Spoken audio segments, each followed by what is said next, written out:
Are you?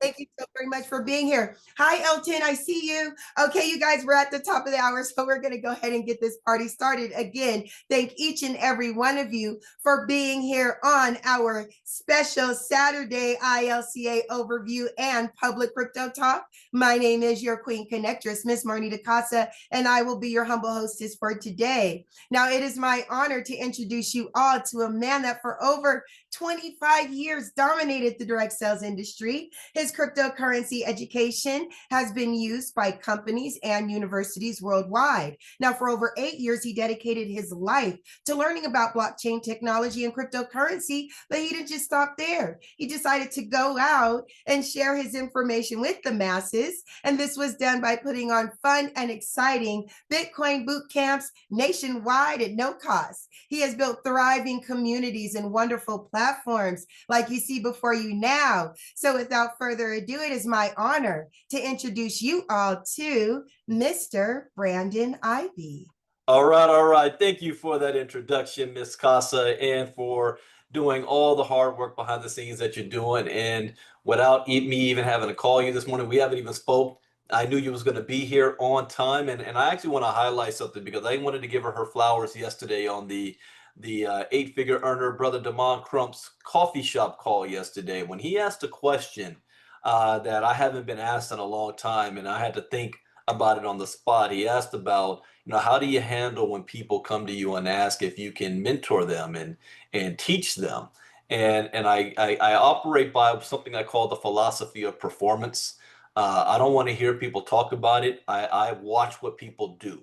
It's not that I choose who I'm going to mentor. It's who shows up without me having to ask and goes above and beyond. And Miss Casa was that individual. I shared that story yesterday, how I have a lot of family.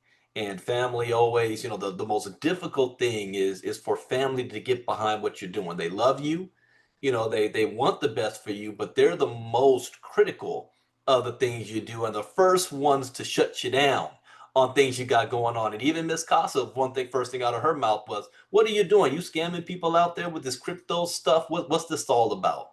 And so I gave her a task, and I did not expect her to do it, and she did it. Now, fast forward 5, 6 years later to where we are today, and she's gone from just being curious. She had an entrepreneur mind, had her own business with iEpiphany, but to going to where she is now with having multiple streams of income, being established in this industry. People know who she is. She's our executive assistant. She's the backbone of ILCA, and showing up here on a Saturday morning without me having to call her to make sure she's going to be here dressed and ready to go as a mother and a wife, and it's a Saturday. Now, I wanted to thank you, Ms. Casa, for continuing to do what you do, and we still have a whole lot coming for all of you guys in the community. So thank you for that. Now, for everybody else, we're going to be talking about two specific things today, and then we're going to get into crypto talk. I'm going to be talking about the two of the biggest backbones of what makes ILCA what it is, our 5-day challenge, which is just 2 days away, and also our crypto talk. And I'm going to share that. But before I do that, I also want to share a story for the rest of you that just listen to what I said about Miss Casa and how there's a story that I shared with her that has stuck with her till this day that I'll share with all of you. And it goes back to again when Brother Crump asked me yesterday about my success. And I told him that I failed for 10 years before I started to have any type of success. And there was certain things that took place. I just didn't have time to get into any detail yesterday morning, but there were certain things that happened to me that flipped my mindset. And one of them, it was, I got to go back. I don't remember if it was a Saturday or a Sunday. I think it was a Saturday. But I used to do calls like the coffee shop call on Saturday mornings, and there were presentation calls for the business that I was doing at the time. And this is one Saturday. It was cold, it was raining, it was wet, it was early in the morning. I didn't feel like getting out of bed. I didn't have to. I remember waking up like, you know what, I'll just call this one in. We won't do it. But something told me, nah, get up, Brandon, and do the call. I got up, And this wasn't conference or Zooms. It was just conference call line, just like the coffee shop call yesterday morning. And I called in to get it started. And if you on the moderator side, you're able to hear dings and chimes every time somebody comes on. And so 5 minutes go by and there's no chime. Except now at that time, if you don't have a guest on within, I think, 5 minutes, the call will shut off. So what I had to do was call in on another line, so at least I had two people on so that the call could continue to go through, because it was like free conferencing at the time. I didn't even have to pay for it. So I said, nobody's here. The bed's looking kind of good. It's still cold. Let me go back, climb back in bed, and we'll do this again next Saturday, and I'll do a better job promoting it for the week. And I could have done that, but I said, oh, no, no, no, no, no, no. I remember Jim Rohn. I remember what I was listening to that was teaching me at the time, and I said, I'm going to show up anyway. I'm going to do this call and this presentation as if there's 1,000 people listening to me right now, and this is going to be good practice. So I went ahead and I did it. I started it off as if there was 100 people on, with the same energy and excitement, even though I was the only one on. About 10 minutes in, I heard another ding. I remember hearing another ding, but I didn't think nothing of it. Finished the call, hung up, then I went back to bed.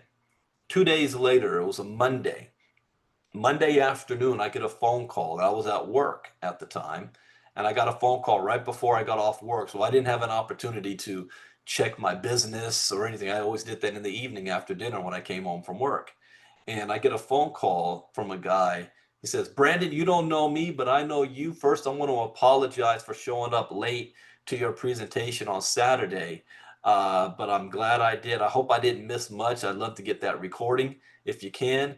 But yeah, I love what I saw, and my team and I, we were trying to decide what business that we wanted to be a part of, and we had a team call on Sunday. Yeah, that was a Saturday. We had a team call on Sunday, and we were leaning towards doing something else, but after your presentation on Saturday, I convinced the team that we're going to go in this direction with you. And so we signed up this morning, and we're ready to go. Could you do a private call with our team? And I'm like, I'm listening to this. I'm like, well, who is this? What is he talking about?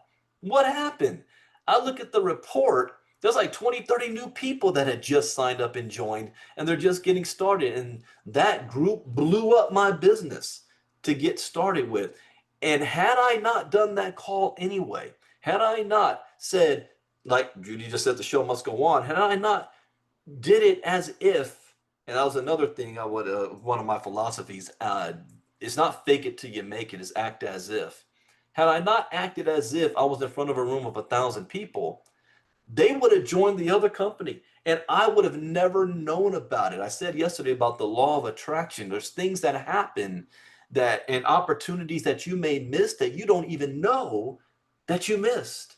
And you're just blissfully unaware going through life, and opportunities that's flying by that you could have created for yourself if you are doing the right things. And I love what Jim Rohn says. Success is not in doing things, certain things. It's in doing certain things a certain way. And I changed up how I started doing certain things in a certain way. And ever since then, everything changed. And I shared that story with Marnita long ago. And that still sticks with her to now, today. And she even said it either last week or the week before, that whenever she feels like not wanting to do something, she thinks of that story. I also think of that too when it comes to right now. I have a personal mission on my own personal health and working out and going to the gym. I've been quietly behind the scenes doing this for a couple of months now, and people are starting to notice. But give me a couple of more months. It's not that I haven't tried this before. I just didn't have the mental what's strength and not passion, the decision to just do it. Just do it, like the Nike slogan, just do it anyway. When you don't feel like it, that's when it counts the most. So shout out again to Miss Casa for taking that literally and being a living example of that, taking on that philosophy, the philosophy of performance, not the philosophy of I deserve it, not the philosophy of talk about it, not the philosophy of I hope, not even the philosophy of prayer, because prayer without work is ceasing. It's the philosophy of getting up off your ass and doing something when you don't feel like it and you don't have support of people around you to push you to do it either. And to do it when there's no eyeballs on you, when you don't think it counts. That's when it counts the most. Because by the time eyeballs are on you, you're a pro at that point. You're not just doing it for the first time. So I wanted to get that out because that was on my mind all the last 24 hours. And today we're going to get into continuing from that story to where we are now is when I created my own company called ILCA, Ivy League Crypto Academy. Now you're going to start to see a brand switch. Ivy League Crypto Academy will always be here, but it will be really Ivy League Coaching Academy, with the crypto being one part of it. My personal development side and personal skills and all that is going to be a major piece, which you'll start to see this year, but the whole thing will be rolled out in 2026.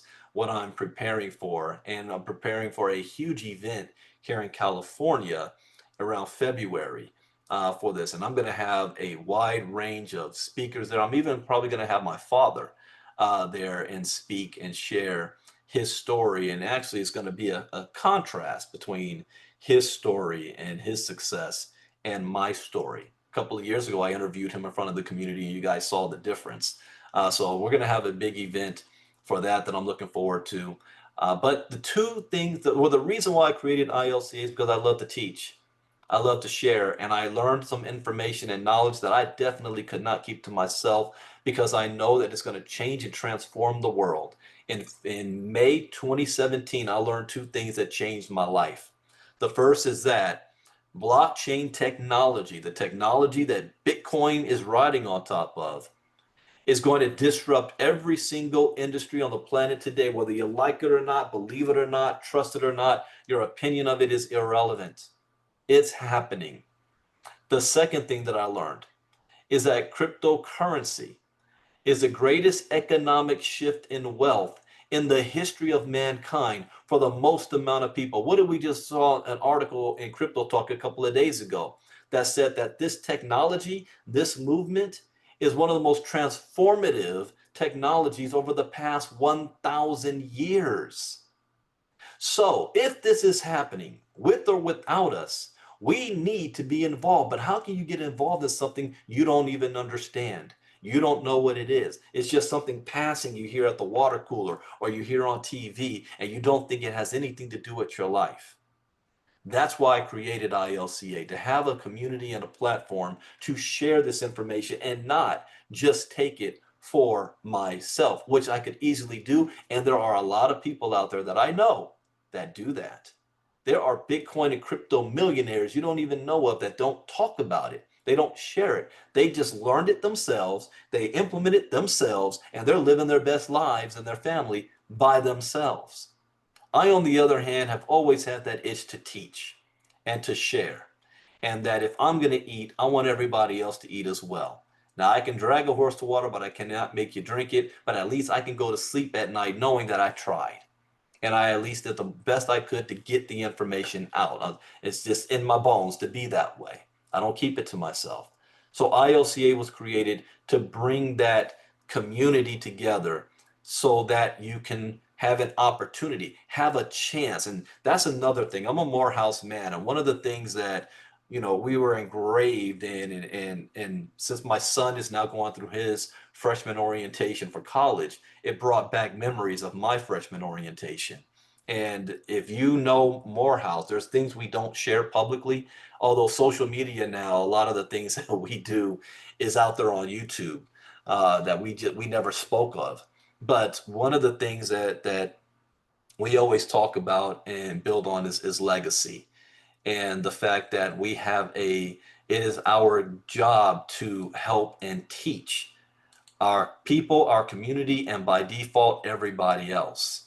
And I have to reach back out and share with others, or my job is not complete. It's kind of ingrained in me. So I at least know I've done my part, that I didn't try to leave anybody behind. It becomes your decision once you see this. So how do I get individuals to be able to see the vision and have value of what this is?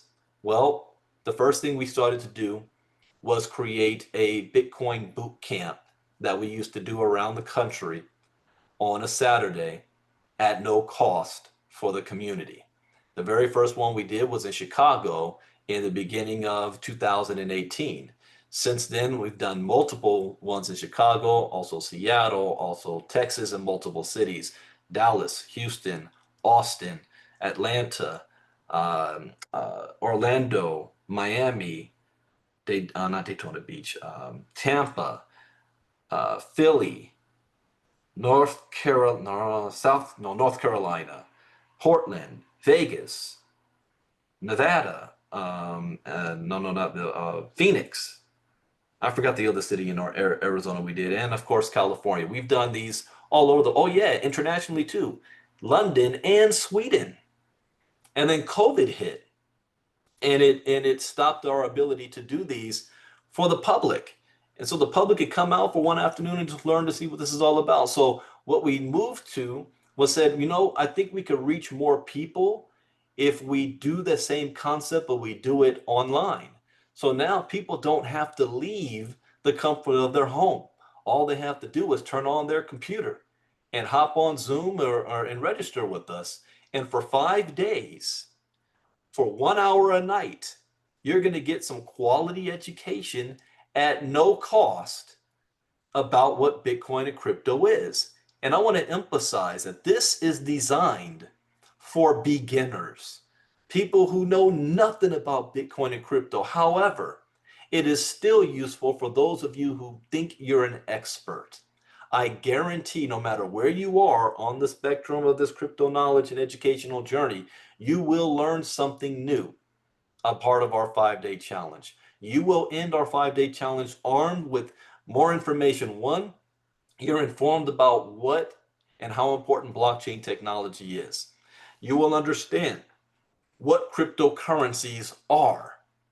You will know how to get involved with wallets and how to buy them and where to go to buy them, and the difference between cold storage and hot wallets and custodial and non-custodial.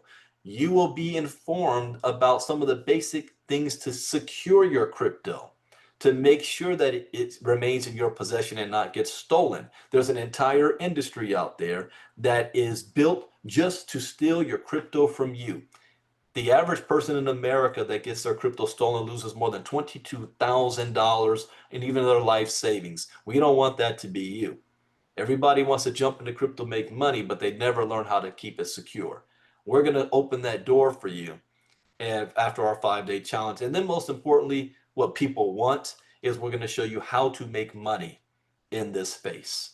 We do this once a month. We didn't do it last month because we were at the Bitcoin 2025 convention in Las Vegas. So we skipped a month, but we're doing it next week. So how to be a part of this? Well, the first thing is you want to get back to the person who invited you to listen to me today. We're also streaming on Facebook. I did not stream on YouTube for a reason. I will upload this to YouTube, but we're streaming on all my channels on Facebook. So if you are on Facebook right now, you can definitely share this this program to everybody. Let me pull, here we go. But get back to the person who invited you, and they will give you a link. If nobody invited you and you just stumbled across what we're talking about this morning, then you can register for free at ilcachallenge.com. ilcachallenge.com. ILCA 5-day crypto challenge. Join now, register for free, and you will get a free gift. A free ebook I wrote called Bitcoin for Beginners. I got another project that I'm going to be working on here to add more value, because AI says I don't give away enough free stuff, free content. So I'm going to be working on more than just an ebook, but also some basic crypto videos that's even more basic than my Bitcoin 101. And I'm going to give that away for free for all of those who register for the ILCA challenge. Not only will you be able to get it for free, but we have a platform and an app where you'll be able to access it all at no cost. I want to be a giver. You know, for another thing I should have said yesterday about some of the strategies on how to become a 7 and 8 figure earner. You got to be a giver. Most people are takers, and so I want to be able to give as much as I can that still makes sense. So ilcachallenge.com, register. You'll receive an email with more information on what to do next and how to access our 5-day challenge that happens at 8 p.m. Eastern, 5 p.m. Pacific. On Monday night is night one. We're having a guest speaker as well. Someone else that has been a part of my network now since 2018 and 19. Miss Lanu Langi. She was with us in the Bitcoin 2025 event last month, and her business was going to be collaborating with ILCA to put some things together. So I'm going to have her speak, I think Wednesday of next week as well. But every night we're going to have a new topic, and it's only going to cost 1 hour of your time. That's it. And after that, you will know whether this is something you want to pursue to learn more about, or to say, it's not for me. But at least you know what's going on when you hear about this in the news and you see what's going on with your financial system. You understand what's happening. And it's never too late. By then you might say, oh yeah, ILCA was talking about that. Let me get back with them and see. I need to get plugged in, which is going to happen. That's not even a guarantee. That's a spoiler alert. It's going to happen. All right, the other thing that's the backbone of ILCA is what's more important than just the crypto educational videos we create, but it's our day-to-day interaction with all of you in our community and something we call our inner circle. We do crypto talks 4 days a week privately. I've been doing crypto talks since 2017. I used to do 2 of them a day back then, but I did not have a crypto educational company and I wasn't doing any type of presentations or anything. So I used to do one in the morning and one in the evening. We called it late night crypto talk. And it's not designed I did not design it for me to be like a YouTube influencer. You know, you got people on YouTube that want to monetize their page and they want to be crypto experts and things like that. That was not my intent. My intent was for me to learn, to stay on top of what's going on in a rapidly changing and growing industry, not to be entertaining. I just turn on the camera and the microphone and take you on the journey with me because this industry is always growing, always changing. If you run into somebody calling themselves a crypto expert, they might be that today, but they're not tomorrow. And they're not on what's going on and what's happening like I am. There's no comparison. You know, I welcome other crypto education platforms and teachers and out there. We need more. How many colleges and universities are there in just America, in just California alone, in just Southern California? However, there's also levels to this game as well. There's a difference between a community college and a university. And when you put me up to other people, there's no comparison, not because I feel I'm better, but because I'm more informed. I am on this daily and it's documented. And I take you on the journey with me. That means that all of the articles and the geopolitics stuff that we look at and reading the charts, I do not do beforehand. I do it live with you. I show you my charts. I show you some of my wallets. I show you live trades that I do that you can do with me. We find tokens and projects. Just wasn't last week, maybe a month or so ago. I'm not going to, since we're public right now, I'm not going to tell you guys the name of the token, but we found a token that has a high probability of success. Worst case scenario, we double our money. Best case scenario, we 10x. Probably next week, because I'm still hearing more news about this, I'm going to put myself in a position to make 6 figures off of this project. If it keeps going the way it looks like it. If it doesn't happen, I learned and I still double my money. So either way we win. But we find things like this all the time. We teach you how to read the charts. We teach you how to investigate projects and tokens so that you don't have to rely on somebody else and hope that they have your best interest at heart. And this is priceless information. It's the backbone. And to be a part of our inner circle is only $49 a month. Just on one of the projects that we saw, that's not MLM or network marketing, it's just a token that's out there. People are probably going to make enough money to pay for inner circle for the next 2 to 3 years. So the cost should not be an issue. It's priceless. There's people that have earned 7 figures from the information that they've gotten from my inner circle talks, and that was before we even had ILCA. So if you want to be a part of our inner circle, and this is the backbone of our community. Again, get back to the person who invited you, because why am I saying that? ILCA is not an affiliate, it's not a network marketing or MLM program, but I do have an affiliate side attached to it. For those of you that want to make some extra money that you can use to build your crypto portfolio, I will reward you for sharing with others and helping to build this community. I have a goal, worst case scenario, just at least doubling the size of our ILCA community by the end of this year. That's the bare minimum.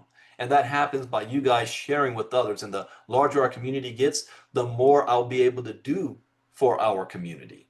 For the very first time after 3 years of being in ILCA, I am now putting together my own budget and spending money on advertising. I've never done that before. And we've done pretty well without it, just our warm market.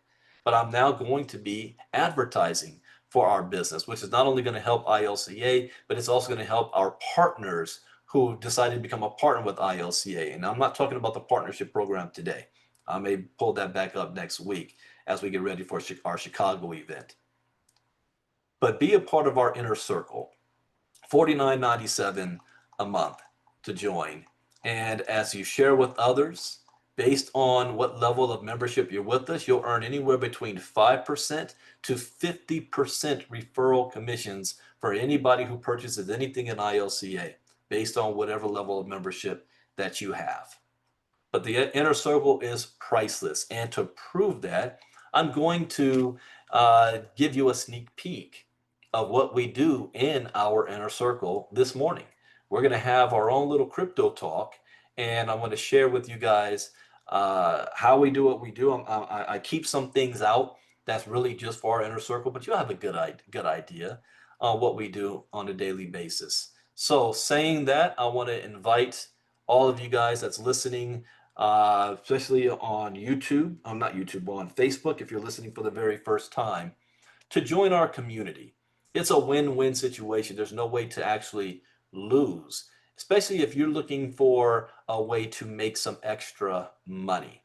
Another thing that after the 5-day challenge, as we lead into going into our Chicago Impact event, I'm going to be talking about the income earning opportunities that is endorsed by ILCA. You're going to see me talking about passive opportunities, the ability to make money without having to recruit anybody and without having to sell a product, service, or good to grandma. How would you like that?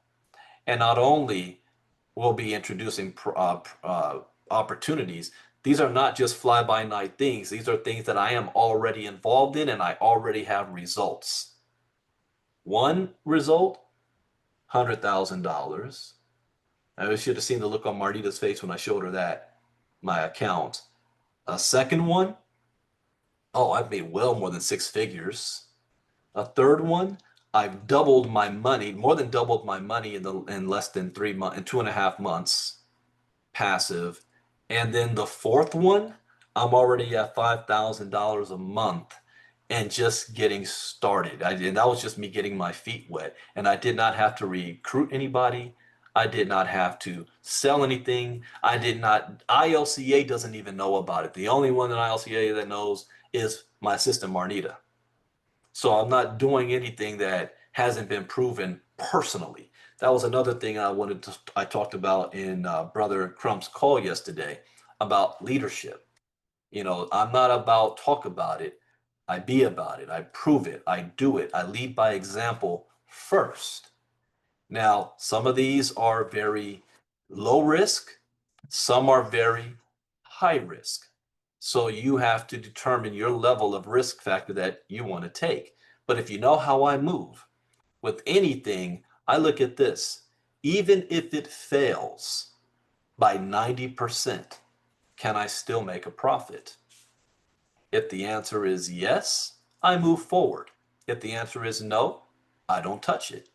And I do so with my knowledge in crypto education and following my 4 rules to success. So I'm going to give you these 4 rules that I was not taught in crypto. I learned by default, by trial and error, and then we're going to go into crypto talk. The first lesson is education is key. Education is everything. Don't skip that because you're trying to get to the money.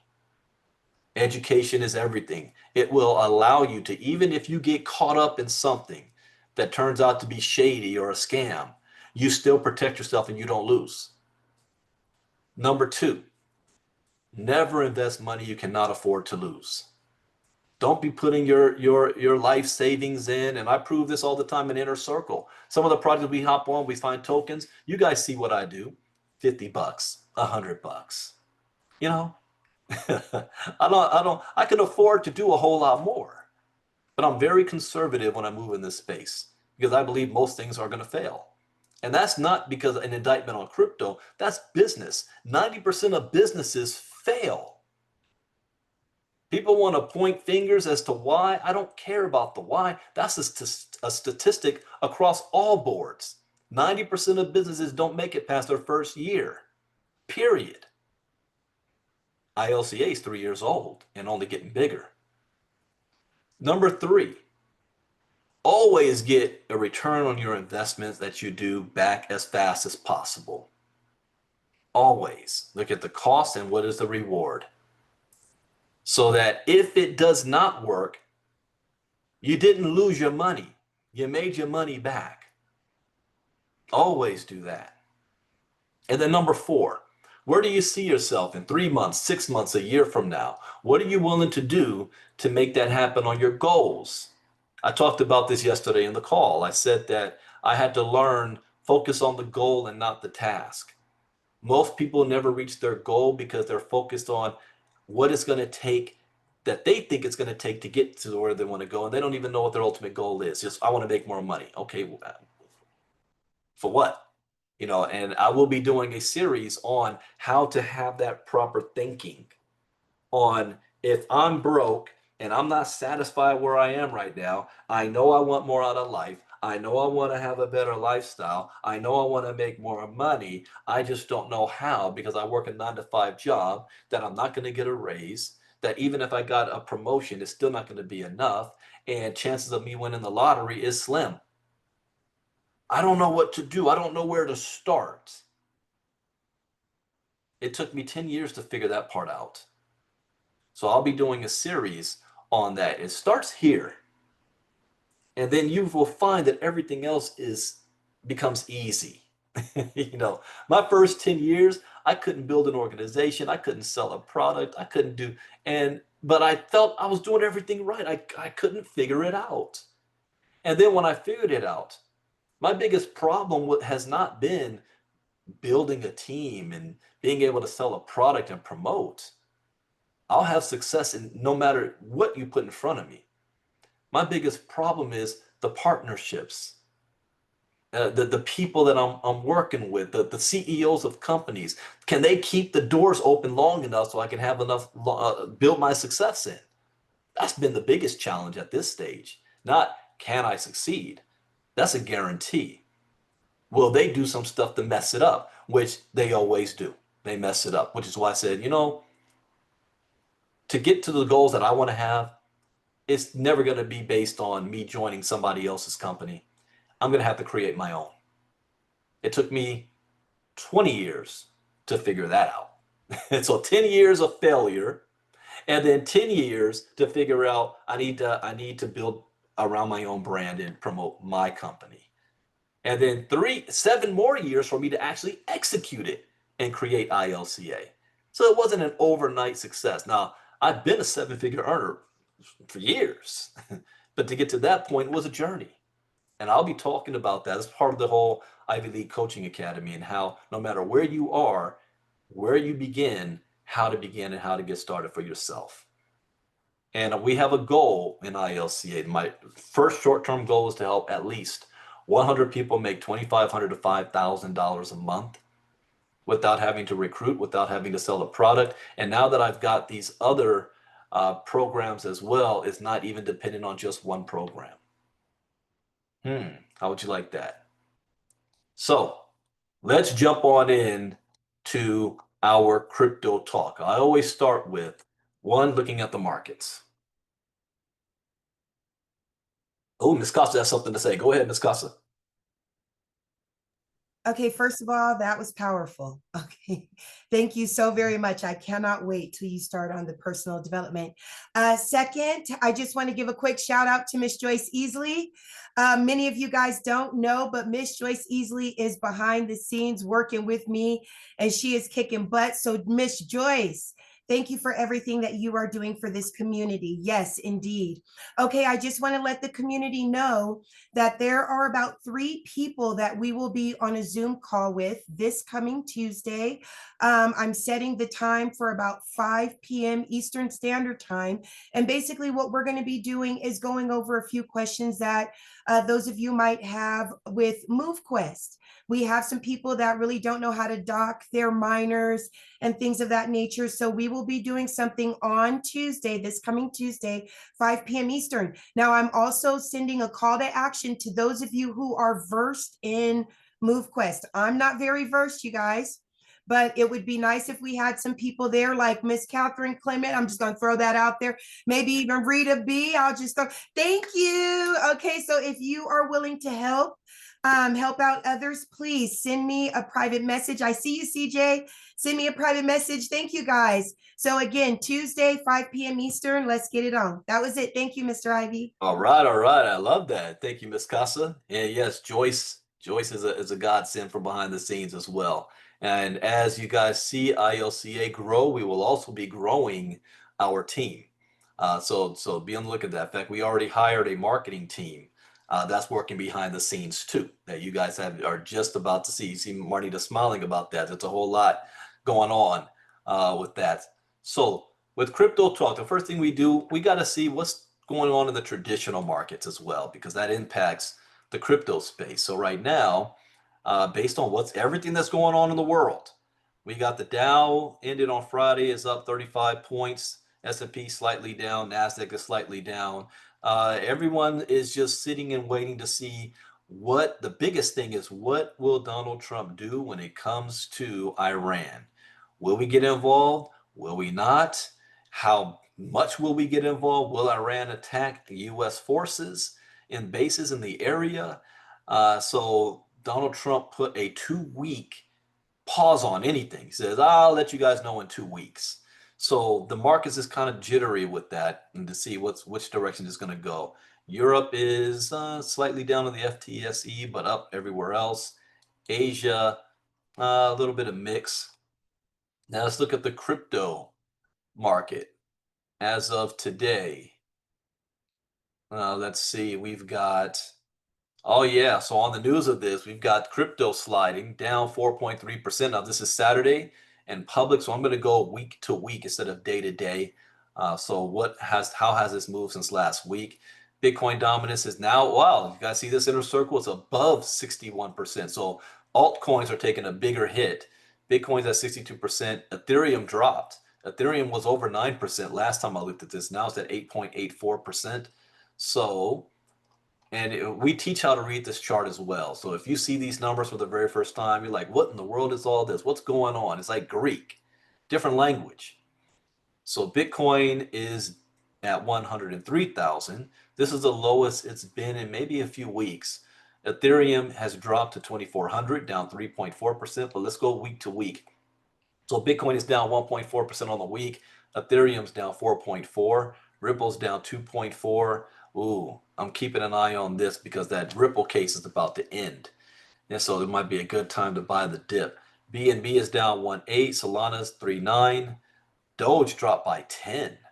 But Tron, though, the outlier, Tron is up 1% on the week. The Lido staked Ether, Cardano, wow, Hype dropped 18.4% on the week. Bitcoin Cash went in the opposite direction. It's up 8.3 on the week. And in Diamond class, we talked about fork. What does that mean? How does that work? And Bitcoin Cash is a fork of Bitcoin. Sui's down 12. Whoa, Whitebit. Oh yeah, we did see this in Inner Circle. Whitebit is up 25% on the week. That's a huge outlier there. Let's go over the best performers of the week. Turn out to be Kaya, 24.2%. I'm watching this one. We'll see, and you guys can remind me on Monday morning's crypto talk if this pops back up again. I'm watching this one, Kaya. C is up 25.3, Whitebit 25.2, Bitcoin Cash and Tron, and that's about it. The worst performers on the week, SPX, and this is one that we've been trading on in our Diamond class. And because the market's dropped, I am stuck in 3 or 4. I'm not pulling it up because we're public right now, but 3 or 4 of my trades, I think I'm stuck right now, and I'm just going to wait it out. I'm not going to exit and then build myself back up. Your mom mentioned C to you yesterday and you didn't buy it. Yes, yeah, look at C. Yeah, it went up 8.9% 24 hours. All right, Janelle, that's an 8.9% profit. I see she's reading the charts. All right, SPX dropped by 29.2. This is a good buying opportunity. Yeah, well, you know what? I can't because I am going to add more money to that my Kraken account. So this is a good buying opportunity on this. Fartcoin down 25, Virtual 21.7, Arbitrum, Hype, Celestia, Sky, Internet Computer, WorldCoin. Anybody seen the new World commercials lately? Because they're being more prominent. I saw it the other day again during the NBA playoffs. This is something to watch for. Oh, there was another big news too in the world of finance. The Lakers, the Buss family sold the Lakers to the owner of the Dodgers for $10 billion. Now, the Clippers, Donald Sterling had sold that to, was it Tim Allen? No, not Tim Allen. One of those executives, Microsoft or something, for a little more than $2 billion, and that was huge at the time.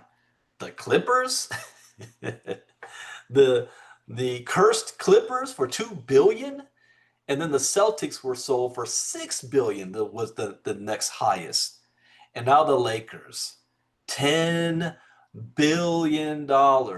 Anybody know? And if you can find this out for me, type it in the chat box. How much did Jerry Buss buy the Lakers for in 1979? I think it was a couple of $100 million in 1979. Sold for almost 40 years later for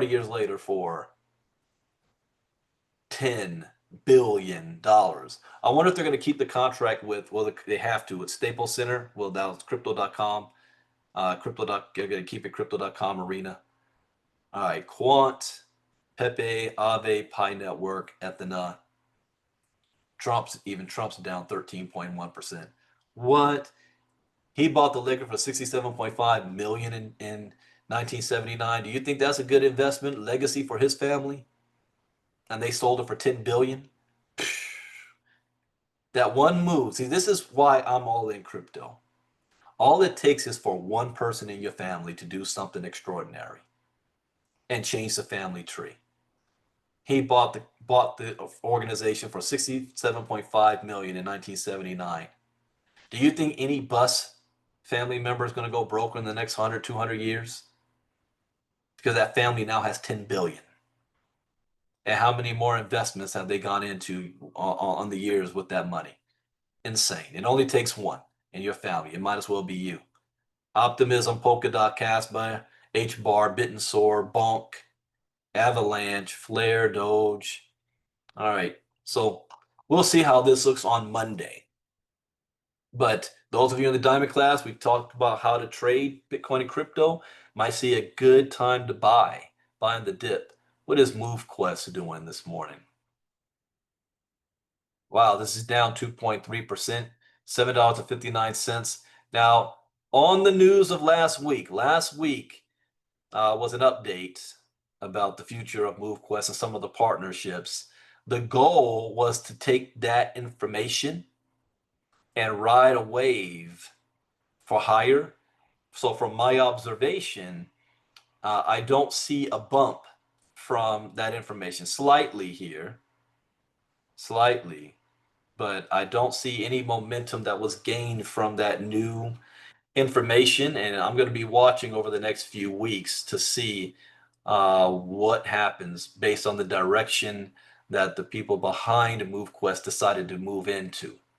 And I'll be determining what directions I move into based on that as well. So we're watching this very closely. This still is a project, though, where 100% of every single person involved, 100% are winning. Without a shadow of a doubt, 100% of the people can sell their rewards and make money. So I'm still high on the possibility and hope of this project. All right, let's take a look at what's happening in the crypto space. Yeah, the Vanderbilts, that's a different situation, but it took them 100 years, 3 generations to lose all their money. It didn't happen overnight. It took 3 generations.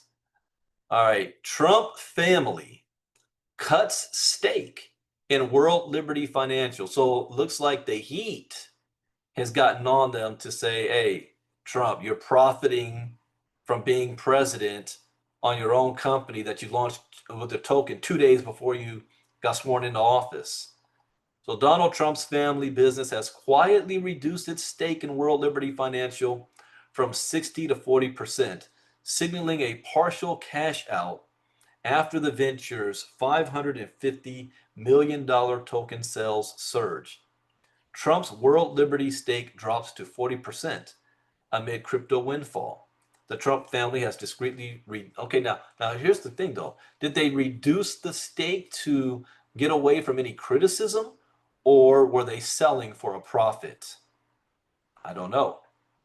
This adjustment follows a flurry of activity in the firm's token sales, which have reportedly topped $550 million in recent months. According to the Forbes report, the reduction suggests that Donald Trump or his family members acting through DT Marks DeFi LLC may have realized substantial profits. There you go. I mean, really? Here's the question, and you know Donald Trump, what do you think it would be? Yeah, I'm going to reduce my stakes because I want to make sure that I'm following all of the rules and regulations when it comes to politicians and in public office and our private companies, so that there is not even seen a perception of impropriety where I'm trying to use my office to enrich myself and my family. So because of that, I'm going to reduce my stake and separate the two. That's option one, Donald Trump. Or option two, hey, this thing just popped in like 4 months. Let's sell for a profit while we can. Which option is that? If you know Trump. Yeah, option number two. Let's see. The sale amid growing momentum. Whoa, hold up.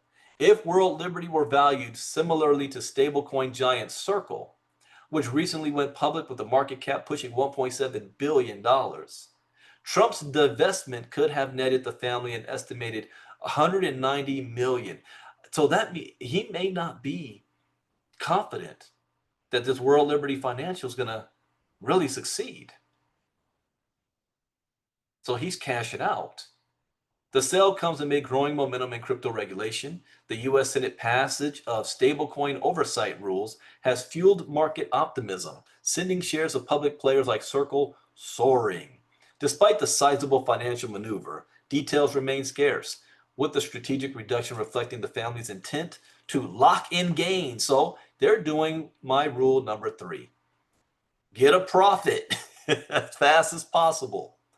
So that's what they want to do. They want to lock in their gains now, while regulatory clarity boosts market valuations. This could potentially set the stage for further divestments or expansions as crypto adoption deepens. Okay. Let's see this news here. Dollar-free future accelerates. Now, in Inner Circle, you know I watch this type of news very closely. So the dollar-free future accelerates as Putin and BRICS bank chief discuss digital payment platform. BRICS nations are accelerating a bold push to upend dollar dominance as Putin and the BRICS bank leader discuss digital payment platforms and national currency systems, reshaping global finance. For those of you who are not in my inner circle, I believe this to be the biggest threat to the American way of life in the future.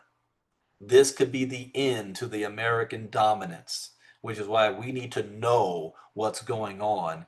And since you, as an individual, have no power to change anything like on this level, but you do have the power to prepare for yourself and your family in case anything happens. So Putin and BRICS bank head discussed payment platform to undercut dollar dominance. So even if you're ignorant to crypto, you cannot be so naive to think that if we reshape the global financial market and the reliance on the dollar is diminished, you cannot be naive to think that that's not going to impact you as an American where all your currency is in the dollar.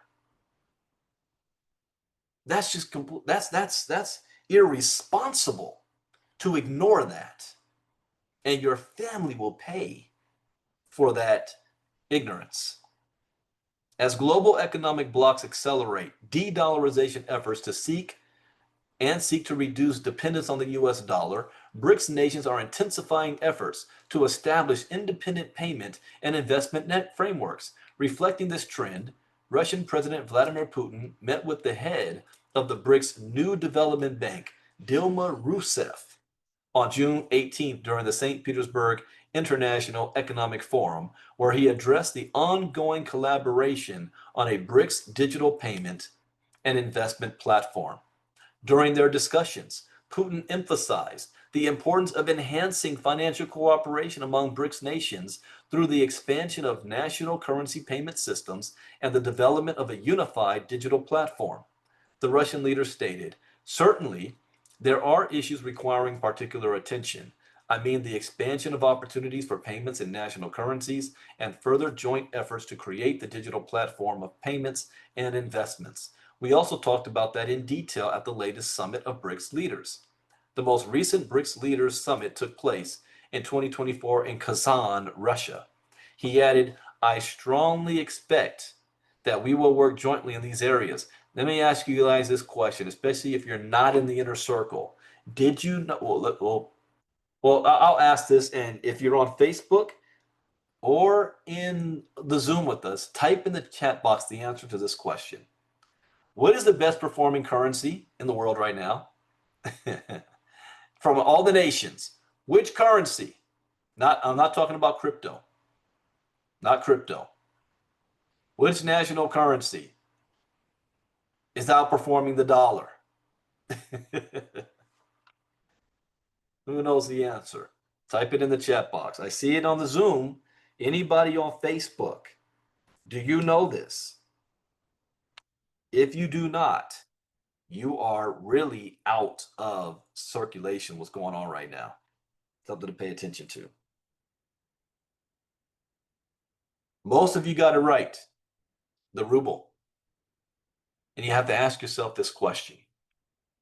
If the United States dropped the biggest sanctions on any country that the world has ever seen on Russia because Russia invaded Ukraine, how in the world is the ruble outperforming the dollar and performed as the best currency the first half of this year in the world?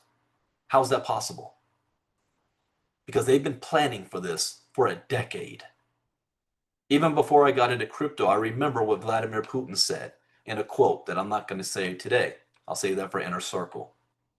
They've been planning for this. So how is this going to impact the U.S.? And for those of you who still don't get it, one lesson, and Brother Crump asked me this yesterday about proximity to wealth, proximity to success. Look at the closest people in your life right now, the closest 5 people, and your income and rate of success is on par with them.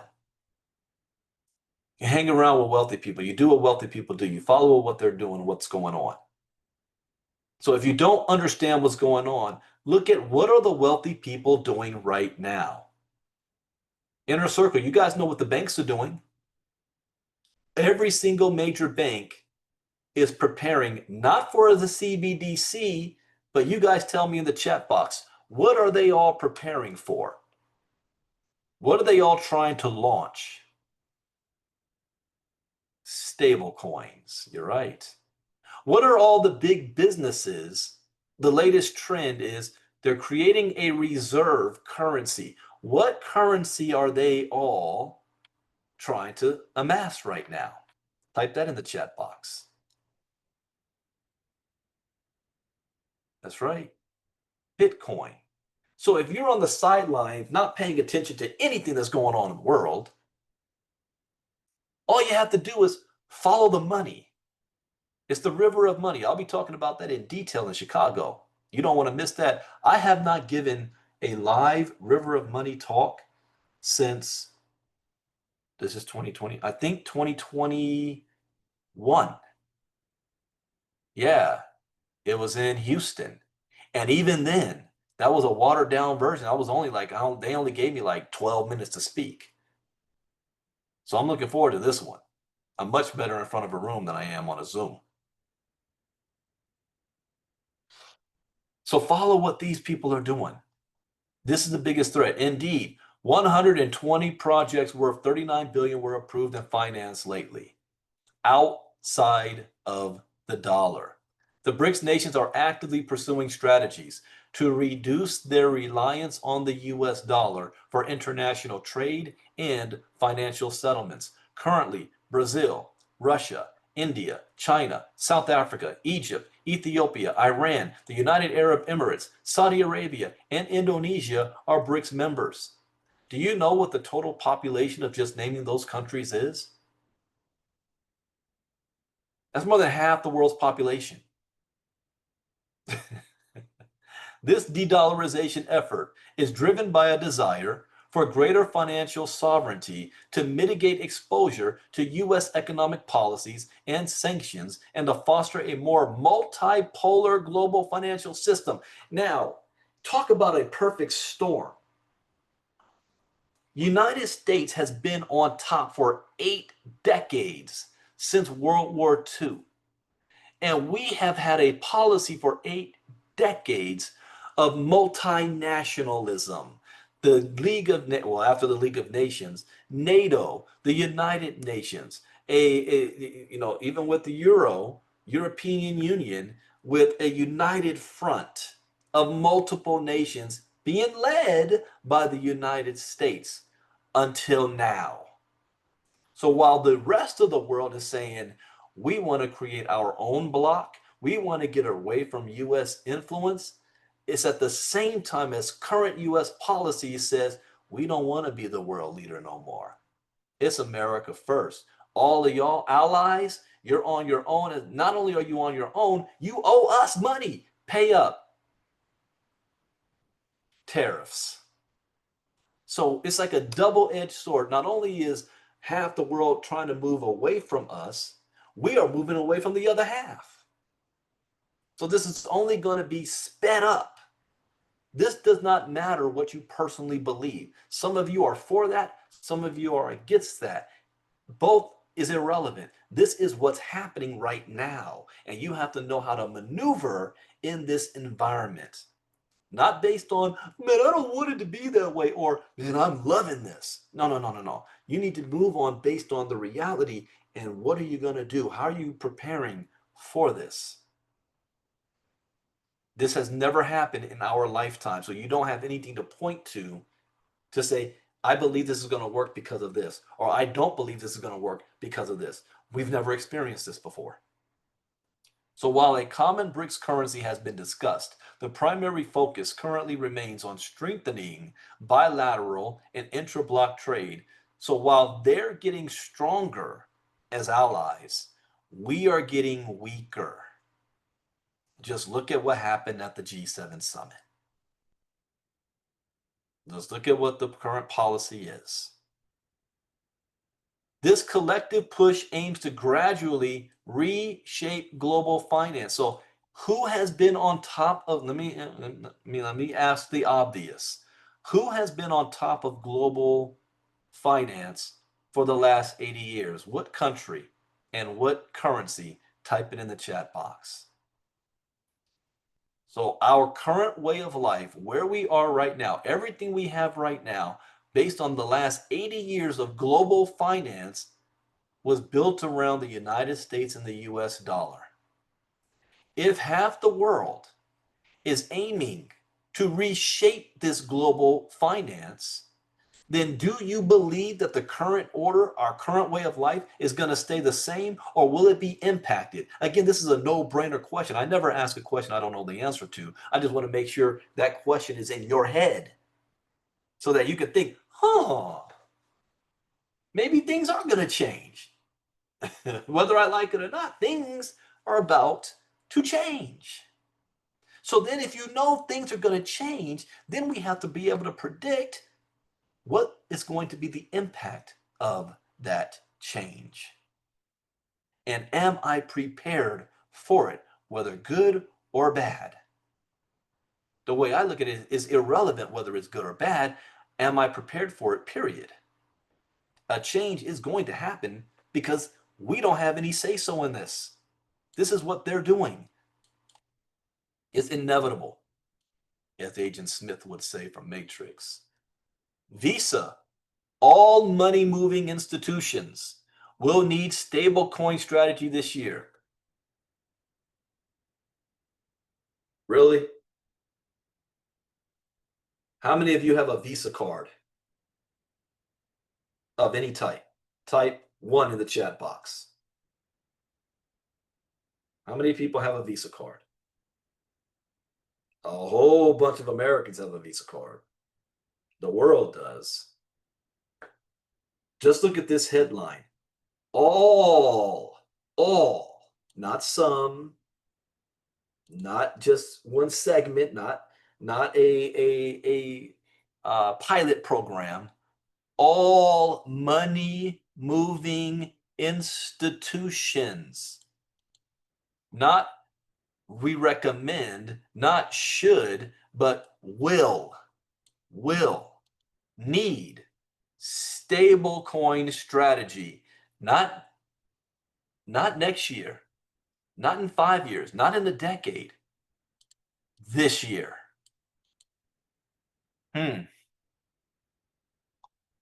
Visa's expansion of stablecoin settlement signals a massive leap toward frictionless, always-on cross-border payments, slashing costs, and unlocking global liquidity. This part here, the average person that reads that, do you understand what this means? Unlocking global liquidity. Do you know how much money on the low end they're talking about? I'm giving you guys a hint. Type it in the chat box. I know Joyce will know this answer. How much money on the low end is this referencing? Anybody else?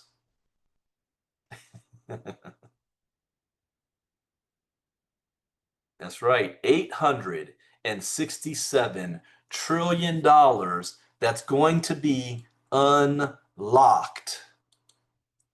This is why BlackRock is moving on it. Do you think we're going to be impacted by that? We don't have a choice. Industry-wide stablecoin adoption looms for financial sector in 2025. Visa delivered a strong message on June 18th about the future of financial transactions. The future of financial transactions. I read things like a lawyer does. Things that stand out to me. Emphasizing the growing necessity, and every time I see this, this is where I know I got it wrong. Every year I create new courses, and this year I created a course on CBDCs when I should have created a course on stable coins. But I will rectify that. I'll have my stablecoin courses finished before this summer is out. For a necessity for stablecoin integration across the global payments ecosystem, the company stressed that stablecoins are no longer optional. but rapidly becoming a strategic requirement. Huh. Let's go back to what did I learn in 2017? Blockchain technology will disrupt every single industry on the planet, whether you like it or not. So Visa is telling you this is not optional. We don't, if we want to go the way, don't want to go the way of Blockbuster Video, and we got to be Netflix, this is what you have to do. It's not optional, but rapidly becoming, it's a strategic requirement for institutions involved in money movement. What institutions are involved in money movement? Type it in the chat box. So if you like money, if you have money, and this is how people think, $100 bill, hundreds. If this is what you're thinking in, if this is what's moving your life, everything that you do with this is money movement. Institutions dealing with money movement. It's a requirement that they're getting on the digital space. Visa announced its expansion of its stablecoin settlement capabilities across the Central and Eastern Europe, Middle East, and Africa region through a new partnership with Pan-African fintech Yellow Card. Unfortunately, in this political environment, oh, that's DEI stuff. We don't want to, no, we don't want to be diverse. We don't want to be multinational. We don't need to pay attention to what they're doing. Are you kidding me? Visa just made a partnership, Eastern Europe, Middle East, and Africa. Visa Senior Vice President and Head of Product and Solution for CEMEA underscored the trend, stating, in 2025, we believe that every institution that moves money will need a stablecoin strategy. This is my quote for the day. He pointed out the accelerating adoption of what? Blockchain-powered payments. Blockchains disrupting everything, as evidence that stable coins are poised to reshape infrastructure, settlement infrastructure, enabling faster, cheaper, and continuous cross-border transactions. Visa's own stablecoin settlement solution, do you hear that? Visa's about to come out with their own stablecoin. For those of you who love Donald Trump, guess what? He came out with his own stablecoin called USD1. Visa's own stablecoin settlement solution, which allows select issuers and acquirers to process USD cross-border payments via what? Is it SWIFT? Is it Western Union? Is it Bank of America? Is it Chase? Is it the IMF? No. Blockchain. Who controls the blockchain? Well, if it's decentralized, nobody. But you have to understand what they're talking about here. They're talking about a blockchain that they control, a blockchain that's centralized, which means this is why crypto education is important. When you hear this, you need to understand what they're doing. They want a centralized blockchain that they can control, but utilize the technology of blockchain. This is why you got to know the difference. Since piloting stablecoin settlements, so this isn't new. This is 2025, and they've been at this since 2023. Visa has processed over $225 million in stablecoin volume, signaling growing institutional acceptance. The collaboration with Yellow Card will explore stablecoin applications across its licensed African markets to streamline treasury operations and improve liquidity. The companies plan to test integration with Visa Direct to expand cross-border payment capabilities.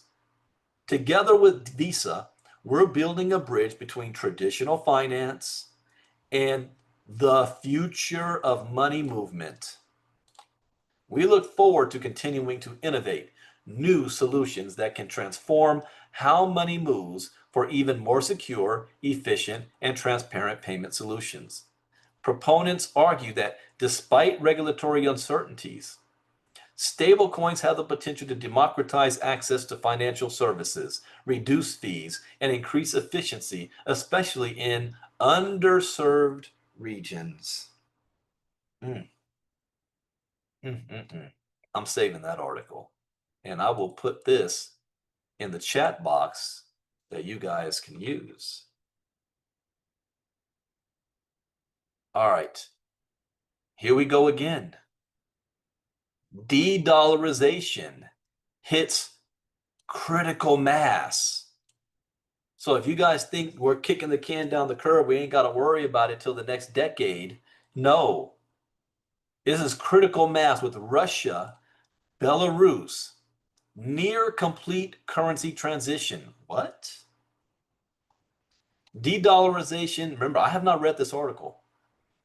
De-dollarization accelerates as Russia and Belarus abandon the US dollar and 98.8% of trade. 98.8% of trade was not done in the US dollar, unleashing profound economic realignments that what? Challenge Western financial supremacy and fuel global volatility. Wow. The global trend toward de-dollarization has been gaining momentum as countries seek to reduce reliance on the US dollar in international trade. This is also a security risk. I'm running out of time. There's so much I could say. The short version, the United States maintains dominance through its military and its economic policy, the dollar. No country can match us on the military way. So they are attacking the dollar. And if the dollar is no longer an effective means of control for America, how is America going to maintain dominance on the world if they take away the dollar side? What's our only other option? The military. So if you're thinking that we're about to go into a future world where we're having less military conflict, think again.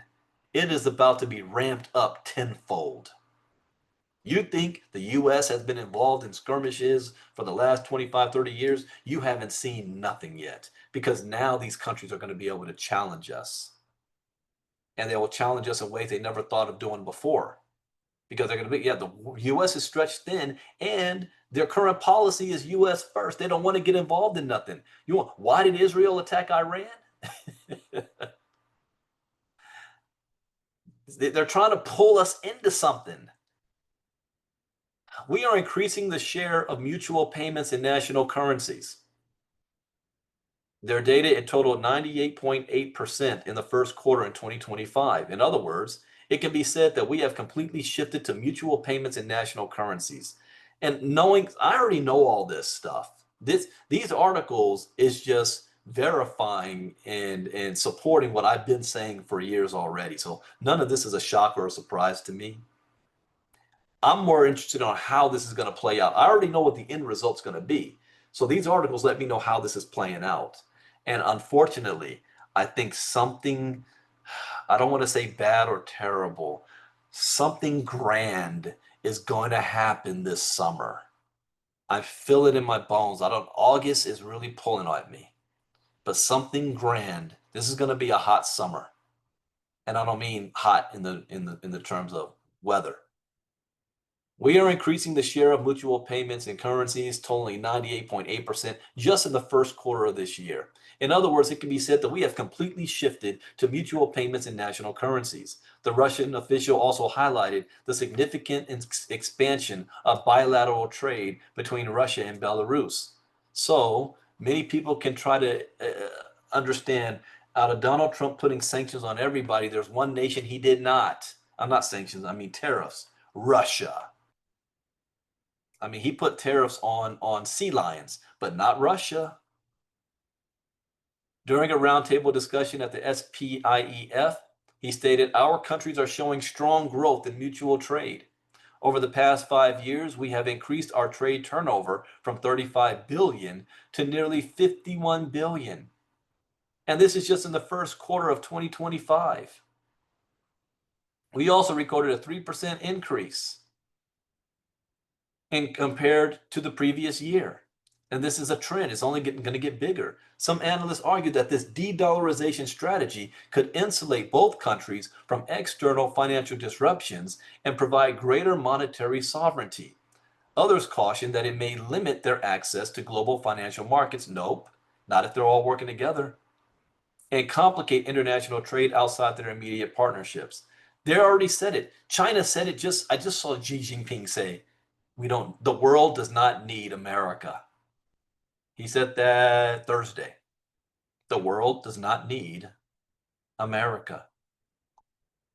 Beyond Russia and Belarus, countries within blocs like BRICS, the Shanghai Cooperation Organization, and the ASEAN are increasingly settling trade in local currencies to reduce dependence on the US dollar. Dollar reliance exposes nations to sanctions, exchange rate volatility, and US monetary policy shifts. China pushes yuan-based trade, while India, Malaysia, Turkey, Argentina, and Zimbabwe expand bilateral currency agreements. This shift reflects a broader drive for monetary sovereignty and financial resilience amid geopolitical uncertainties. Let me give you a spoiler alert. None of these currencies can touch the dollar right now by themselves. This is all a test. Their ultimate goal is to create a digital currency not backed by the dollar that all of them agree to. That's the ultimate goal. And you're going to see it. It's not a matter of if, it's a matter of when. So when we do crypto talks and articles like this pop up, I'm paying attention. I'm going to pay attention. Let me throw another thing at you guys. Since the world is choosing sides, which Western country will be the first to play ball with BRICS? Anybody type it in the chat box? Which Western country is going to be the first one to play ball with BRICS? It's not Canada. Canada is one of the first allies. They want to say, screw the United States. They're no longer an ally, but they're not going to play ball with BRICS. Canada's going to jump right into the European Union zone. France. They're going to be the first. All right. And then the last one up, and then I got to run. I went longer than I wanted to today. Crypto user attacked in France over ledger hardware wallet. Is this something this 21 hours ago? I think I know about this story. The latest reported wrench attack in which criminals targeted individuals for their crypto holdings occurred in the suburbs of Paris this week. France has reportedly seen another incident targeting cryptocurrency users, this time involving the kidnapping of a 23-year-old man in a Paris suburb. According to a Thursday report from French news outlet Le Parisien, the victim was abducted in Maisons Alfort and held captive for several hours while the perpetrators demanded his partner to turn over $5,764 in cash, along with the key to a ledger hardware wallet containing an unreported amount of crypto. The report suggested that the criminals used violence to extract information regarding his digital assets. The unnamed man was reportedly held captive on Tuesday before being released in the town of Créteil. As of Thursday, so this is new. As of Thursday, authorities had not reported that any arrests had been made in the case.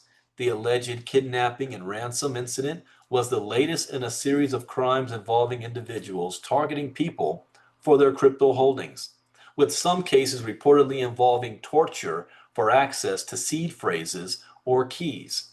In one high-profile case in May, 3 men tried to kidnap the daughter and grandson of Pierre Noisat. We covered that one. That was on video.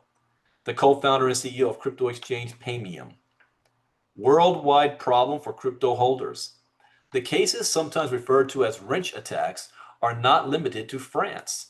In New York, 2 individuals were indicted for kidnapping and false imprisonment of a tourist to allegedly gain access to his crypto wallet.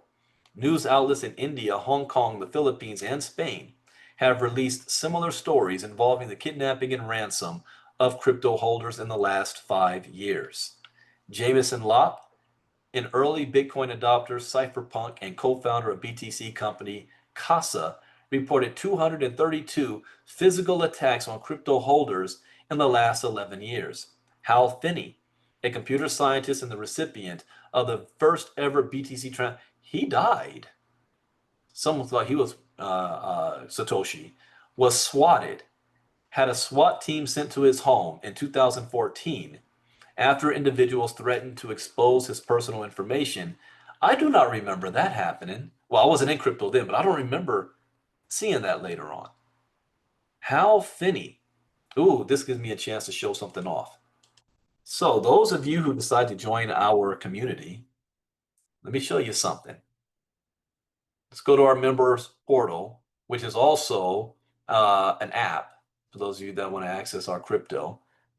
And soon I'm going to have some videos and tutorial things done that will be for free just for enrolling or registering for our 5-day challenge. Let me pull up Bitcoin 101. Let me show you where I mentioned Hal Finney. So here's our Bitcoin 101 courses. Let's see, the birth of Bitcoin,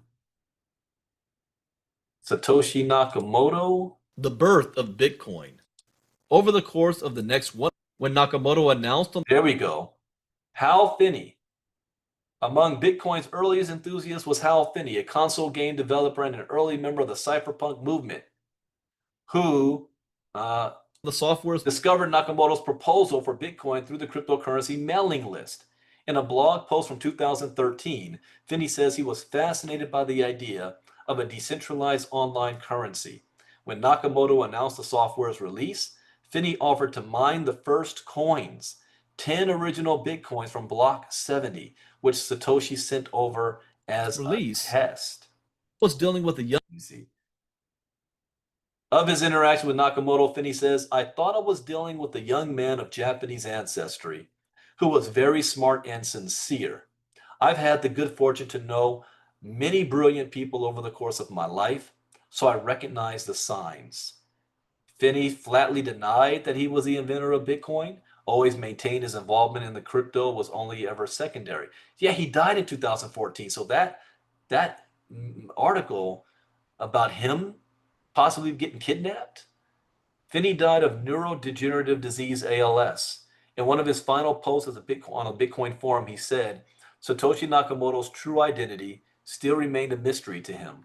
Finney says he was proud of his legacy involving Bitcoin and that his cache of Bitcoins were stored in an offline wallet left as part of an inheritance to his family. Do you think his family is going to know his name in 20 years from now? They're going to have a picture of him, a sculpture of him in their houses. They're all billionaires because of what he did. But I just want to kind of show that off. And I also want to state this too. When people ask about my crypto education, after years of studying, years of seeing that the only crypto education was little videos on YouTube, I created my courses a certain way. I did them because I'm also an educator. I did them in a way that covers how everybody learns, from audio, visual, auditory. And I have a learning disability, so I learn a certain way. So all of my videos are done in a way that can be duplicatable, meaning that I have pictures. People like to see the pictures. I am actually speaking so people can hear the audio. I also am reading. Why? Because some people need at least both. Now, the older that I get, I find myself, because of my hearing disability, I like having the captions on when I'm watching movies at the same time. But by doing it that way, I capture everybody's, no matter where they are, on their ability to learn. That's why I have them done this way, and it has been the most effective way. That's what separates ILCA from any other program out there before and that will come after. All right, with that, that is the end of our presentation. We invite you guys to join our community. We have our 5-day challenge coming up in 2 days. Go to ilcachallenge.com or get back to the person who invited you to register. There's no cost to you, and you're going to get a free gift, a free ebook, Bitcoin for Beginners, written by me. It's real short. It's not hard.